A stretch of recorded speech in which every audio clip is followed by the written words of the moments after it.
नमस्ते दोस्तों, जोहार। आप सभी का अभिषेक चक्रवर्ती यूट्यूब चैनल में हार्दिक स्वागत है। दोस्तों, आज हम लोग इस वीडियो के माध्यम से क्लास 11th के इंग्लिश स्कोर के सेट 1 के 40 एमसीक्यू क्वेश्चंस देखने वाले हैं, जो बहुत ही ज्यादा इंपॉर्टेंट है दोस्तों, और साथ में प्रीवियस ईयर क्वेश्चंस भी देखने वाले हैं। वीडियो के अंत तक बने रहिए, आप लोगों का सारा डाउट्स क्लियर हो जाएगा और आसानी से सारे क्वेश्चंस याद भी हो जाएंगे। ठीक है, अगर आप लोग चैनल पर पहली बार विजिट कर रहे हैं तो प्लीज चैनल को सब्सक्राइब कर लीजिएगा, ताकि आगे की वीडियोस की नोटिफिकेशन सबसे पहले आपको मिल पाए। ठीक है, तो चलिए दोस्तों, बिना देरी के वीडियो को शुरू करते हैं। ठीक है, चलिए पहले कुछ इंस्ट्रक्शंस दिया गया है, जनरल इंस्ट्रक्शंस, पहले उनको पढ़ लेते हैं एक एक करके क्या क्या लिखा गया है। ठीक है, ऑल क्वेश्चंस आर कंपलसरी, यानी सभी प्रश्न अनिवार्य है, यानी कंपलसरी है। ठीक है, the total number of question is 40, प्रश्नों की कुल संख्या 40 है, याद रखिएगा। ईच क्वेश्चन कैरीज 1 मार्क, प्रत्येक प्रश्न 1 अंक का, याद रखिए। ठीक है, 4 options are given, select the most correct option. ठीक है, 4 options are given, select the most correct option, 4 विकल्प दिए जाएंगे, सही उत्तर का आप लोग चयन करना है। ठीक है, चलिए, no marks will be deducted for wrong answer,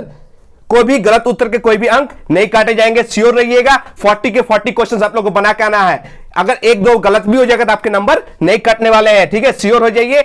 चलिए दोस्तों, देखते हैं क्या लिखा गया। Read the passage and answer the following questions, गद्यांश को पढ़िए, यानी इस पैसेज को पढ़िए और निम्नलिखित प्रश्नों के उत्तर दीजिए। ठीक है, इस पैसेज को वहीं तक हम लोग पढ़ेंगे जहां से क्वेश्चंस पूछे जाएंगे। ठीक है, पूरा पैसेज को पढ़ने की कोई आवश्यकता नहीं है। ठीक है, चलिए फर्स्ट लाइन क्या देखते हैं, लिखा गया है। At the end of the second world war Japan was defeated, her economy was in ruins with a large proportion of her factories and a quarter of her housing destroyed by bombing। दोस्तों, this passage is about second world war, यह passage second world war को लेकर है, यानी द्वितीय विश्व युद्ध के बारे में है, जो 1939 से 1945 तक चली थी। कब से कब तक? 1939 टू 1945। इसमें अमेरिका ने अगस्त 1945 में जापान के 2 शहरों हिरोशिमा और नागासाकी में परमाणु बम गिराए थे। ठीक है, क्लास 12th में आप लोगों को इसके बारे में डिटेल में बताएंगे। चलिए पैसेज में क्या बोला गया, लाइन बाय लाइन समझते हैं। बोला गया है, द्वितीय विश्व युद्ध के अंत में जापान हार गया था। क्या? द्वितीय विश्व युद्ध के अंत में जापान हार गया था। उसकी अर्थव्यवस्था यानी इकोनॉमी उसके कारखानों के एक बड़े हिस्सों के साथ बर्बाद हो गई थी। किससे दोस्तों? बम्बिंग से। किससे? बम्बिंग से। उसका 1/4 हिस्सा नष्ट हो गया था। याद रखिएगा, बम्बिंग, यहां से क्वेश्चंस पूछे गए। ठीक है, किससे बर्बाद हुआ था, डिस्ट्रॉयड हुआ था? बम्बिंग से। यहां से क्वेश्चंस पूछे गए हैं, याद रखिएगा। ठीक है, चलिए आगे पढ़ते, पैसेज में क्या लिखा गया। Until 1952, she was occupied by Allied troops, mostly American, under the command of General MacArthur। ठीक है, 1952 तक उस पर मित्र देशों की सेना का कब्जा था, जिसमें से ज्यादातर जनरल मैक आर्थर की कमान के तहत अमेरिकी थी। ठीक है, किनके तहत? जनरल मैक आर्थर, याद रखिए। ठीक है, चलिए आगे पढ़ते हैं। For the first 3 years, the Americans aimed at making sure that Japan could never start a war.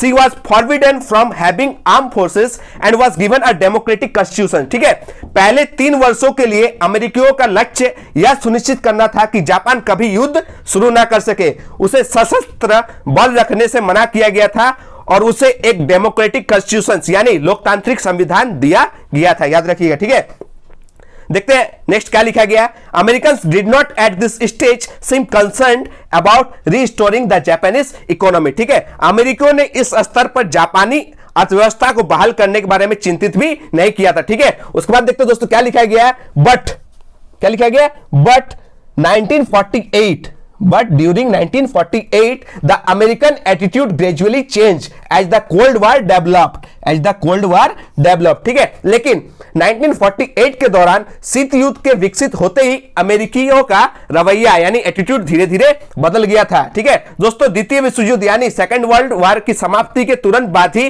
Cold war यानी शीत युद्ध शुरू हो गया था। ठीक है, चलिए अगला पैराग्राफ पढ़ते, क्या लिखा गया है। यूरोप एंड कॉमिंटांग क्रम्बल्ड, क्या लिखा गया? Europe and Kuomintang crumbled in China. ठीक है, यहां एक वर्ड यूज किया गया क्रम्बल्ड, याद रखिएगा, बहुत इंपॉर्टेंट वर्ड है, इससे क्वेश्चंस पूछे गए। ठीक है, यूरोप और कॉमिंटांग जो है चीन में टूट गए थे। दोस्तों, यहां क्रम्बल्ड वर्ड का यूज किया गया, जिसका मतलब होता है ब्रोकन इनटू पीसेस। क्या? ब्रोकन इनटू पीसेस का मतलब होता है क्रम्बल्ड, यानी टुकड़ों में टूट गया। ठीक है, याद रखिएगा, crumbled means broken into pieces. यहां से क्वेश्चंस पूछा गया। जहां जहां से क्वेश्चंस पूछा जाएगा मैं वहीं पर रोकूंगा, आप लोगों को बताऊंगा। ठीक है, वहीं से क्वेश्चंस पूछे गए, उसका आंसर आप लोग जब हम क्वेश्चंस पढ़ेंगे आप लोग बताइए। ठीक है, चलिए आगे देखते क्या लिखा गया है। They felt a strong need for ally in Southeast Asia and began to encourage Japanese economic recovery। ठीक है, उन्होंने दक्षिण पूर्व एशिया में एक सहयोगी की एक सख्त आवश्यकता महसूस की और जापानी आर्थिक सुधार को प्रोत्साहित करना शुरू किया था। ठीक है, अब पढ़ते हैं, देखिए क्या लिखा गया है।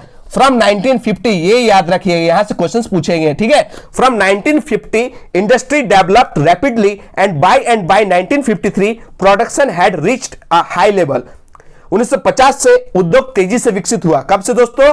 1950 से, ये 1950 याद रखिएगा, यहां से क्वेश्चंस पूछा गया, ठीक है। 1950 से उद्योग तेजी से विकसित हुआ और 1953 तक उत्पादन हाई लेवल तक पहुंच गया, यानी उच्च स्तर तक पहुंच गया, ठीक है दोस्तों। 1950 यार जो 1950 है ना, याद रखिएगा, यहीं से इंडस्ट्री ग्रोथ हुआ, यानी उद्योग तेजी से विकसित होना शुरू हुआ, ठीक है। यहां से क्वेश्चन पूछा गया है, ठीक है। 1950 याद रखिएगा, ठीक है। बस दोस्तों यहीं तक लाइन बाय लाइन पढ़ना था, यहीं से क्वेश्चंस पूछे गए, इसके आगे पैसेज को पढ़ने की कोई आवश्यकता नहीं है। बस एक लाइन और पढ़ लीजिए, काम हो जाएगा, उसके बाद क्वेश्चंस का आंसर देंगे, ठीक है। एक लाइन देखते क्या लिखा गया है। Japan's rapid recovery was possible because Americans gave them vital help. ये लाइन याद रखिए, बस यही से क्वेश्चंस पूछे गए हैं।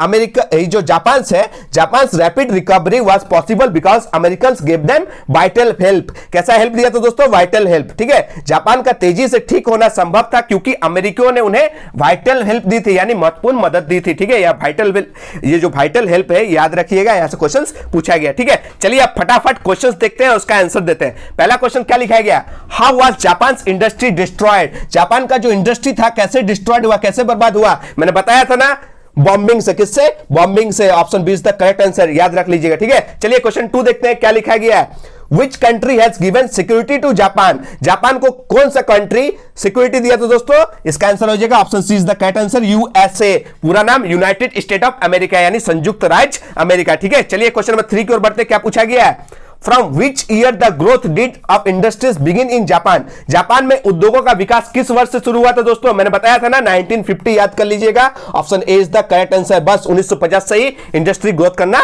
शुरू कर दिया था, ठीक है। चलिए नेक्स्ट क्वेश्चन बढ़ते हैं, question number 4। Broken into pieces means, मैंने बताया था ना, ब्रोकन इनटू पीसेस मींस क्या होता है दोस्तों? टुकड़ों में बढ़ जाना। इसका सही आंसर क्या हो जाएगा दोस्तों? क्रम्बल्ड। मैंने टोका था ना, क्रम्बल्ड वर्ड याद कर लीजिएगा, इसका मतलब होता है ब्रोकन इनटू पीसेस, यानी टुकड़ों में टूट गया, ठीक है। चलिए नेक्स्ट क्वेश्चन बढ़ते हैं, क्वेश्चन नंबर 5। क्या पूछा गया?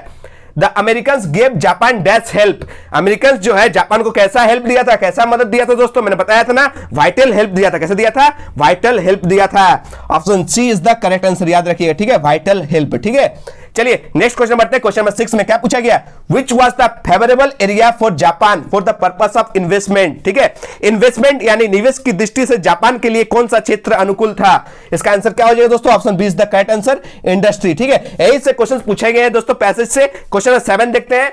ये पैसेज का क्वेश्चन नहीं है, ये नोट मेकिंग का क्वेश्चन है, ठीक है। क्या लिखा गया? In note making we avoid dash, यानी नोट मेकिंग टाइम हम लोग को क्या अवॉइड करना चाहिए दोस्तों? Option A is the correct answer, long sentences. किसका अवॉइड करना चाहिए? लॉन्ग सेंटेंसेस का, याद रखिएगा, ठीक है। नोट मेकिंग में लॉन्ग सेंटेंस का यूज नहीं करना चाहिए। Notes should be short. कैसा? नोट्स शुड बी शॉर्ट, यानी नोट्स शॉर्ट होने चाहिए। और एक बात याद रखिएगा, इन note form we write only in phrases and not in sentences. हम लोग नोट मेकिंग टाइम फ्रेजेस में लिखते हैं, ना कि सेंटेंस में, ठीक है। सेंटेंस का यूज नोट मेकिंग में नहीं करना चाहिए, ठीक है। चलिए क्वेश्चन नंबर 8 बढ़ते, क्या पूछा गया? Abbreviations are freely use in dash. Abbreviation का धड़ल्ले से यूज किसमें किया जाता है दोस्तों? नोट मेकिंग में। किसमें? नोट मेकिंग में। Option C is the correct answer, याद रखिएगा, ठीक है। चलिए इसके बारे में और एक बात याद रखिएगा, एब्रिविएशंस के साथ साथ सिंबल्स का भी धड़ल्ले से यूज किया जाता है, ठीक है। Abbreviations and symbols are freely used in note making. किसका यूज किया जाता है? फ्रीली, एब्रिविएशंस का भी और सिंबल्स का भी नोट मेकिंग में, याद रखिएगा। चलिए क्वेश्चन नंबर 9 की ओर बढ़ते, क्या पूछा गया है? Summary does not exceed dash of the length of the original text. Summary का जो लेंथ है यानी लंबाई है, ओरिजिनल टेक्स्ट से कितना अधिक नहीं होना चाहिए, ठीक है, याद रखिएगा, ठीक है। Option B is the correct answer दोस्तों, 1/3। कितना हो जाएगा? 1/3। मतलब अगर आप लोगों का पैसेज 120 वर्ड्स का है ना, तो आप लोगों का समरी कितना होना चाहिए? 40 वर्ड्स का। अगर आप लोगों का पैसेज 600 वर्ड्स का है, तो आप लोगों का समरी कितना होना चाहिए? 200 वर्ड्स का। अगर आप लोगों का पैसेज 300 वर्ड्स का है, तो समरी कितना का होना चाहिए? 100 वर्ड्स का, यानी 1/3 होना चाहिए। आशा करते हैं आप लोग को अच्छे से समझ में आ गया होगा, ठीक है। चलिए क्वेश्चन नंबर 10 की ओर बढ़ते, क्या पूछा गया? The summary contains the summary contents, यानी समरी का यानी सारांश में क्या शामिल होना चाहिए। Option A is the correct answer दोस्तों, मेन आइडिया। क्या शामिल होना चाहिए, मेन आइडिया, ठीक है। The summary will contain all the main ideas content in the original passage. Summary में जितने भी मेन आइडियाज है ना, यानी मुख्य विचार है, सब शामिल होने चाहिए दोस्तों, याद रखिएगा, ठीक है। चलिए अगला बढ़ते, क्या लिखा गया, fill in the blank using appropriate determiners. उपयुक्त डिटरमिनर्स का प्रयोग करके रिक्त स्थान की पूर्ति करें, ठीक है। चलिए क्वेश्चन नंबर 11 देखते हैं क्या पूछा गया। Many teachers complain about their students dash days, ठीक है। यहां पर डैश में भरिए उपयुक्त डिटरमिनर्स, ठीक है। इसका सही आंसर क्या हो जाएगा दोस्तों, option D is the correct answer, these days. क्या हो जाएगा इसका आंसर, दीज डेज। चलिए पूरा सेंटेंस को पढ़ते हैं, ठीक है। Many teachers complain about their students these days. कई शिक्षक इन दिनों अपने छात्रों के बारे में शिकायत करते हैं। दीज डेज मतलब हो जाएगा इन दिनों, ये करेक्ट आंसर हो जाएगा, याद रखिएगा, ठीक है। चलिए आगे पढ़ते, क्या लिखा गया, चूज द करेक्ट ऑप्शन। चलिए क्वेश्चन नंबर 12 देखते क्या पूछा गया। The passive voice of Rani writes a letter is. Rani writes a letter का पैसिव वॉइस क्या होगा दोस्तों, option A is the correct answer, a letter is written by Rani.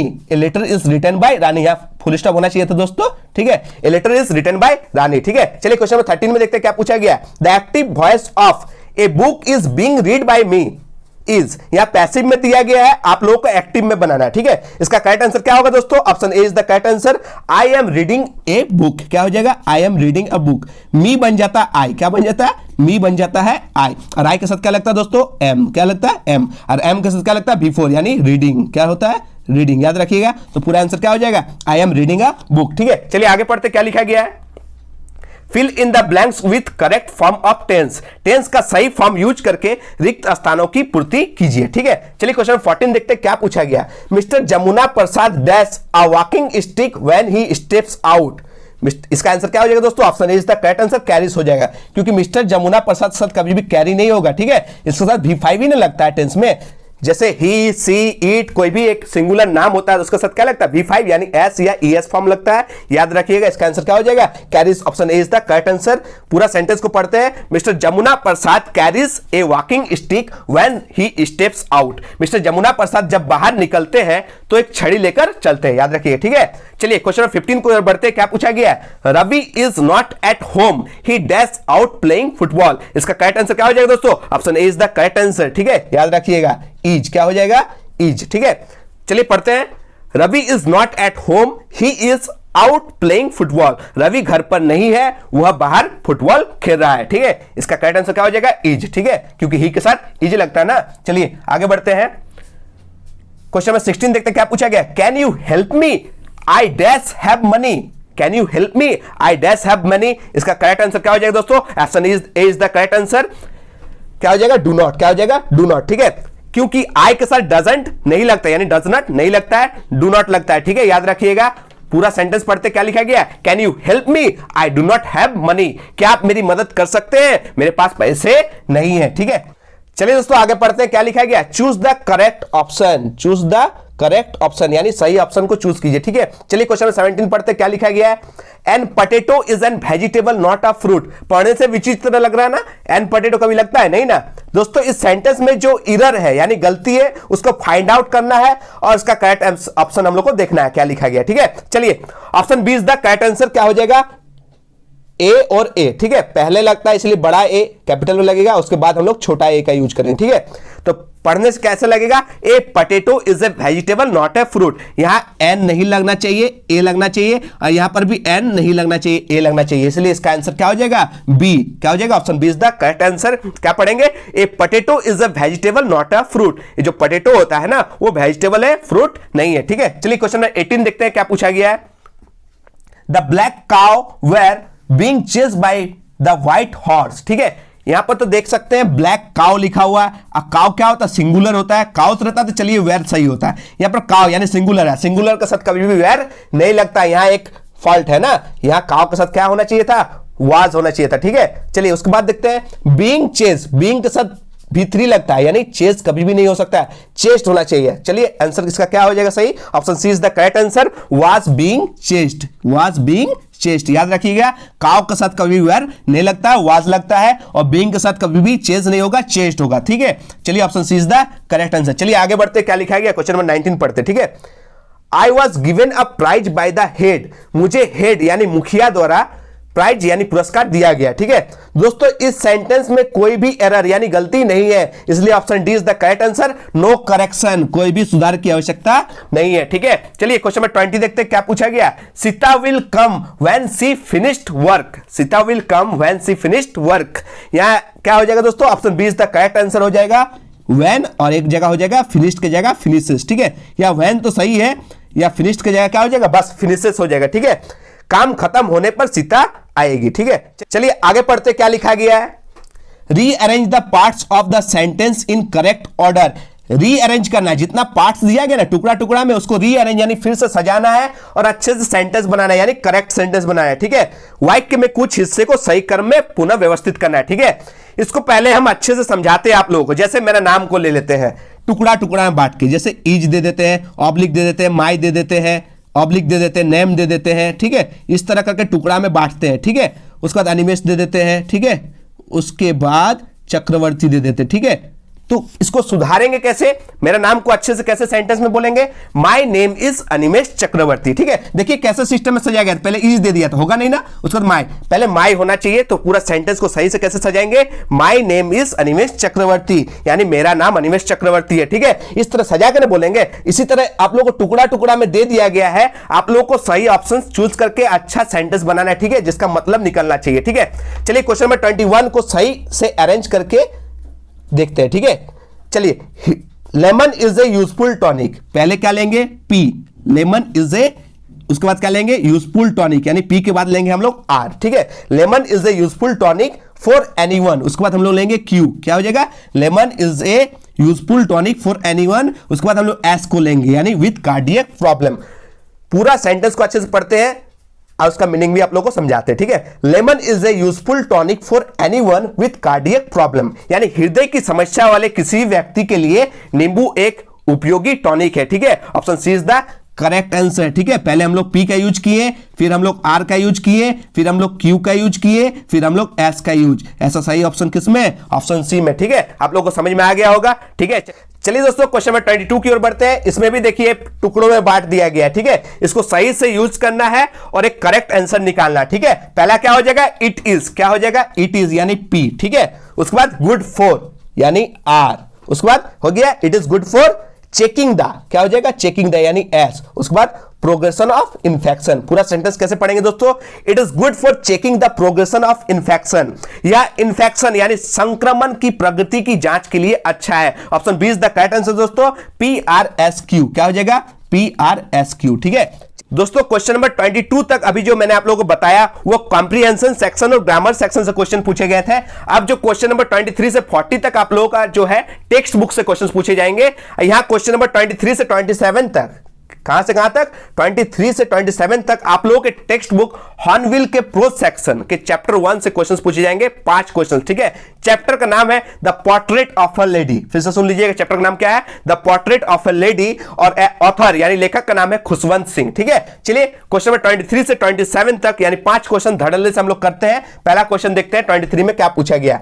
The story the portrait of a lady is written by, क्या पूछा गया, the story the portrait of a lady is written by यानी कहानी the portrait of a lady किसके द्वारा लिखी गई है। Option A is the correct answer दोस्तों, खुशवंत सिंह के द्वारा, किसके द्वारा, Khushwant Singh, option A is the correct answer. ठीक है, चलिए दोस्तों नेक्स्ट क्वेश्चन की ओर बढ़ते हैं। क्वेश्चन नंबर 24 में क्या पूछा गया, Khushwant Singh grandfathers portrait hung above the mental peace in the dash, Khushwant Singh के दादा का पोर्ट्रेट यानी चित्र कहां लटका हुआ था दोस्तों, option B is the correct answer, drawing room में। कहां, ड्राइंग रूम, ड्राइंग रूम का मतलब होता है बैठक घर, याद रखिएगा। ठीक है, चलिए क्वेश्चन नंबर 25 की ओर बढ़ते, क्या पूछा गया, Khushwant Singh grandfather was an old man who used to wear dash. ठीक है, खुशवंत सिंह के दादा एक बूढ़े व्यक्ति थे जो डैश पहना करते थे, क्या पहना करते थे दोस्तों, option B is the correct answer, big turban यानी बड़ी पगड़ी। ठीक है, option B is the correct option. ठीक है, चलिए दोस्तों, खुशवंत सिंह के जो दादा का चित्र था जो ड्राइंग रूम में लटका हुआ था उसमें साफ दिखाया गया था, he wore a big turban and loose fitting clothes, मतलब उन्होंने एक बड़ी पगड़ी और ढीले वस्त्र पहन रखे थे। ठीक है, his long white beard covered the best part of his chest and he looked at least 100 years old, उनकी लंबी सफेद दाढ़ी ने उनके छाती का अधिकतर भाग ढक रखा था और वे कम से कम 100 वर्ष के दिखते थे। ठीक है, चलिए क्वेश्चन नंबर 26 की ओर बढ़ते, क्या पूछा गया, what would Khushwant Singh and his grandmother feed the village dogs with? Khushwant Singh और उनकी दादी गांव के कुत्तों को क्या खिलाएंगे? Option D is the correct answer दोस्तों, चापाती, ठीक है, वो भी स्टेल चापाती, ठीक है, यानी बासी चापाती, याद रखिएगा, ठीक है। इसका आंसर क्या हो जाएगा? Option D is the correct answer, chapati, ठीक है। जब खुशवंत सिंह और उनके दादी गांव में रहते थे तब उनकी दादी खुशवंत सिंह को स्कूल के लिए रेडी भी करवाती थी और साथ में स्कूल छोड़ने भी जाती थी, और स्कूल जाते टाइम उनके दादी अपने साथ गांव के कुत्तों के लिए कई बासी चापातियां ले जाती थी, याद रखिएगा, ठीक है। चलिए दोस्तों क्वेश्चन नंबर 27 देख लेते हैं, क्या पूछा गया।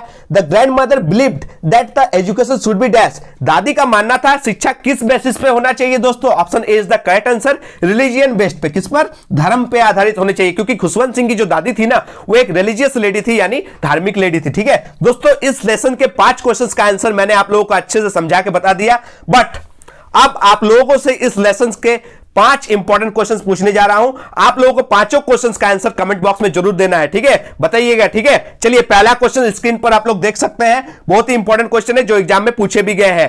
क्या है क्वेश्चन 1 देखते हैं। Where did the author spend his childhood? क्या क्वेश्चन है? देखिए स्क्रीन में लिखा गया है, Where did the author spend his childhood? लेखक ने अपना बचपन कहां बिताया है? Option A, in the town with his mother, शहर में अपनी मां के साथ।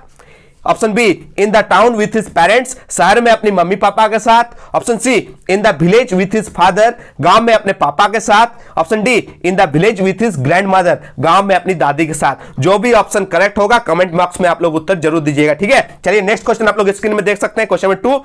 What for did the grandmother prepare the author every morning? Every morning यानी हर सुबह दादी ने लेखक को किसके लिए प्रिपेयर किया यानी तैयार किया? Option A for college, college के लिए। Option B for office, office के लिए। ऑप्शन सी फॉर स्कूल, विद्यालय यानी स्कूल के लिए। Option D none of this, इनमें से कोई भी नहीं, ठीक है। जिसका भी आंसर ये सही होगा कमेंट में जरूर दीजिएगा, और जो भी सही उत्तर दीजिएगा मैं जरूर उस लाइक करूंगा, ठीक है, उस कमेंट का जरूर लाइक करूंगा, ठीक है। चलिए क्वेश्चन नंबर 3 देखते हैं, क्या पूछा गया। Why did the grandmother not accompany the author to his school in the city? ठीक है, दादी लेखक के साथ शहर में उसके स्कूल क्यों नहीं गई? दोस्तों जब गांव में थी, यानी लेखक और उनकी दादी जब गांव में थी तो डेली स्कूल साथ जाती थी ना, रेडी भी करवाती थी दादी उनको, और लेकिन सिटी में जब गई तो क्यों स्कूल साथ में नहीं जाती थी? इसका आंसर आप लोग बताइएगा, ठीक है। ऑप्शन ए क्या लिखा गया, देखिए, the author now went to school by his bicycle, क्योंकि लेखक अब अपनी साइकिल से स्कूल जाता था। ऑप्शन बी क्या लिखा गया, देखिए, the author now went to school in a motor bus, लेखक अब बस के द्वारा स्कूल जाता था। Option C, the author now went to school in rickshaw, लेखक अब रिक्शा से स्कूल जाता था। Option D none of this, इनमें से कोई नहीं। जो भी आंसर करेक्ट है आप लोग जरूर कमेंट में बताइएगा, ठीक है। चलिए नेक्स्ट क्वेश्चन नंबर 4 देखते हैं, क्या लिखा गया स्क्रीन में देखिए। Grandmother has been portrait as a very dash lady, दादी को एक बहुत ही डैश महिला के रूप में चित्रित किया गया यानी पोर्ट्रेट किया गया, ठीक है। ऑप्शन ए रिलीजियस यानी धार्मिक लेडी। ऑप्शन बी अगली यानी कुरूप लेडी। ऑप्शन सी एरोगेंट यानी घमंडी लेडी। ऑप्शन डी प्राउडली यानी अहंकारी, ठीक है। जो भी करेक्ट ऑप्शन है आप लोग कमेंट में जरूर बताइएगा, ठीक है। चलिए लास्ट क्वेश्चन देखते हैं, question number 5। A large number of sparrows came and sit quietly in the courtyard when the grandmother dash, बड़ी संख्या में स्पैरोस यानी गोरैया आकर कॉर्टयार्ड यानी आंगन में चुपचाप बैठ गई जब।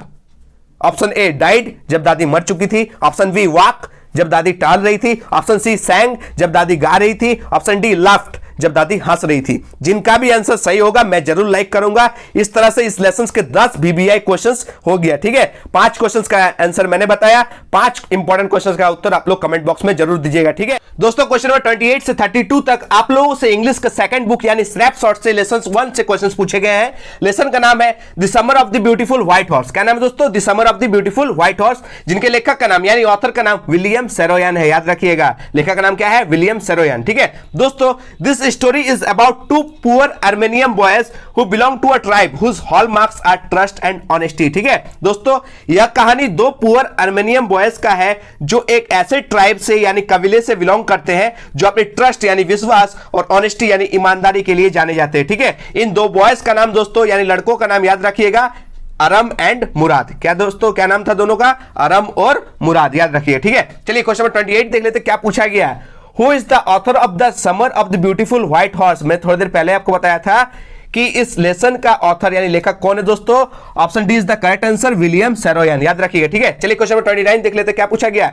What were the hallmarks of the Garoghlanian tribe, ये जो गैरगोलियन ट्राइब है इनका हॉलमार्क्स क्या था दोस्तों, ये लोग किस लिए जाने जाते थे? Option C is the correct answer दोस्तों, बोथ ए एंड बी दोनों, ठीक है। ट्रस्ट के लिए भी जाने जाते हैं और ऑनेस्टी के लिए भी जाने जाते हैं, ठीक है। अपनी विश्वास और ईमानदारी के लिए ये लोग जाने जाते थे, ठीक है। ये लोग गरीब हो सकते हैं लेकिन कभी भी चोर या धोखेबाज नहीं हो सकते, याद रखिएगा। ये एक ऐसे ट्राइब से बिलोंग करते हैं जो ट्रस्ट और ऑनेस्टी के लिए जाने जाते हैं। ये लोग गरीब हो सकते हैं लेकिन कभी भी चोरी या धोखेबाजी नहीं कर सकते, ठीक है, याद रखिएगा। चलिए क्वेश्चन नंबर 30 में देखते हैं क्या पूछा गया। Who was the true owner of the white horse, यानी सफेद घोड़े का असली मालिक कौन था? सफेद घोड़े यानी व्हाइट हॉर्स का असली ऑनर कौन है दोस्तों, असली मालिक कौन है? Option A is the correct answer दोस्तों, जॉन बैरो। कौन है? John Byro. जॉन बैरो जो एक दोस्तों फार्मर है, क्या है? फार्मर है, एक किसान है, और इन्हीं का ये व्हाइट हॉर्स था, ठीक है, जो चोरी हो चुका था, ठीक है, याद रखिएगा। दोस्तों क्वेश्चन 31 देख लेते क्या पूछा गया। At what time did Aram and Mourad ride the horse, Aram और मुराद ने किस समय घोड़े की सवारी की? Option B is the correct answer दोस्तों, अर्ली मॉर्निंग। क्या? एकदम सुबह में, जब उन लोग को कोई सवारी करते हुए ना देख सके, इसलिए इन लोग अर्ली मॉर्निंग में घोड़े की सवारी करते थे, ठीक है, याद रखिएगा। चलिए दोस्तों क्वेश्चन नंबर 32 की ओर देखते क्या पूछा गया। What was Murad desire, Murad की डिजायर यानी इच्छा क्या थी? Option C is the correct answer दोस्तों, टू राइड ए हॉर्स, यानी घोड़ों की सवारी करना, याद रखिएगा, टू राइड ए हॉर्स, घोड़े की सवारी करना, ठीक है। चलिए इस लेसन का भी 5 इंपॉर्टेंट क्वेश्चंस आप लोगों को अच्छे से समझा के बता दिया। अब आप लोगों के लिए कुछ इस स्टोरी से कुछ इंपॉर्टेंट क्वेश्चंस पूछे जा रहे हैं जो एग्जाम में आ चुका है। कमेंट बॉक्स में इसका आंसर आप लोग जरूर दीजिएगा, ठीक है। चलिए क्वेश्चन 1 आप लोग का स्क्रीन में रहा, क्या पूछा गया। Who was John Byro, John Byro कौन थे? ऑप्शन क्या दिया गया, देखिए, option A student, option B farmer, option C barber, option D a businessman, ठीक है। जॉन बैरो कौन थे? आप लोग इसका सही ऑप्शन का चूज करके कमेंट बॉक्स में जरूर बताइएगा, ठीक है। चलिए नेक्स्ट क्वेश्चन देखिए, क्वेश्चन नंबर 2 आपका स्क्रीन में रहा, क्या पूछा गया। Where did Aram and Mourad hide the stolen white horse, Aram और मुराद ने चोरी हुए सफेद घोड़े को कहां छुपाया था? ऑप्शन ए में क्या लिखाया गया दोस्तों, इन अरम्स हाउस, यानी अरम के घर में। ऑप्शन बी क्या लिखा गया, इन अ डिजर्टेड वाइनयार्ड, यानी एक सुनसान अंगूर के बगीचे में। ऑप्शन सी क्या लिखा गया, in John Byro's farm house, John Byro के फार्म हाउस में। और ऑप्शन डी क्या लिखा गया, नॉन ऑफ दिस, इनमें से कोई नहीं। चलिए जल्दी से इन 2 क्वेश्चंस का आंसर दीजिए कमेंट बॉक्स में, ठीक है। चलिए दोस्तों क्वेश्चन नंबर 33 से 37 तक, कहां से कहां तक, 33 से 37 तक आप लोगों के टेक्स्ट बुक हॉर्नबिल के प्रोज सेक्शन के लेसन 2 से क्वेश्चंस पूछे जा रहे हैं। लेसन का नाम है we are not afraid to die if we can all be together, ठीक है, ये लेसन का नाम है और ऑथर का नाम है Jordan Cook and Alan East, याद रखिएगा, ठीक है। चलिए 33 से 37 तक क्वेश्चन देखते हैं क्या क्या पूछा गया इस चैप्टर से, ठीक है। चलिए क्वेश्चन 33 देखते हैं क्या पूछा गया है। The author of the story we are not afraid to die if we can all be together, ये जो स्टोरी है ना, इनके लेखक यानी ऑथर कौन है? Option A is the correct answer दोस्तों, Jordan Cook and Alan East, ठीक है। चलिए क्वेश्चन 34 देखते हैं क्या पूछा गया।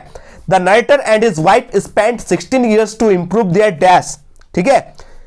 नरेटर और उनकी पत्नी ने अपने डैश को सुधारने के लिए 16 साल बिताए। Option A is the correct answer दोस्तों, सी फेयरिंग स्किल्स, समुद्री यात्रा कौशल, ठीक है।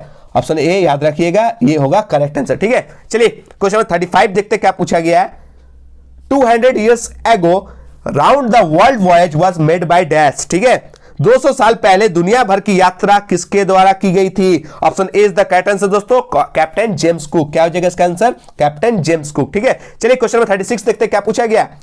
What was the name of authors boat, लेखक के नाव का नाम क्या था? ये क्वेश्चन पूछा गया है, जिस नाव से यात्रा किया था ना लेखक, उस नाव का नाम पूछा गया है। इसका करेक्ट आंसर हो जाएगा option C is the correct answer, Wavewalker. क्या नाम है इसका, वेब वॉकर, ये एक नाव है, ठीक है। चलिए दोस्तों क्वेश्चन 37 देख लेते क्या पूछा गया। The length of the Wavewalker was, या लेंथ पूछा गया वेब वॉकर का। वेब वॉकर क्या था दोस्तों, नाव था ना जिससे लेखक सवारी किया था ना, इनकी लंबाई यानी लेंथ पूछा गया कितनी थी, ठीक है। Option A is the correct answer दोस्तों, 23 मीटर्स, याद रखिएगा।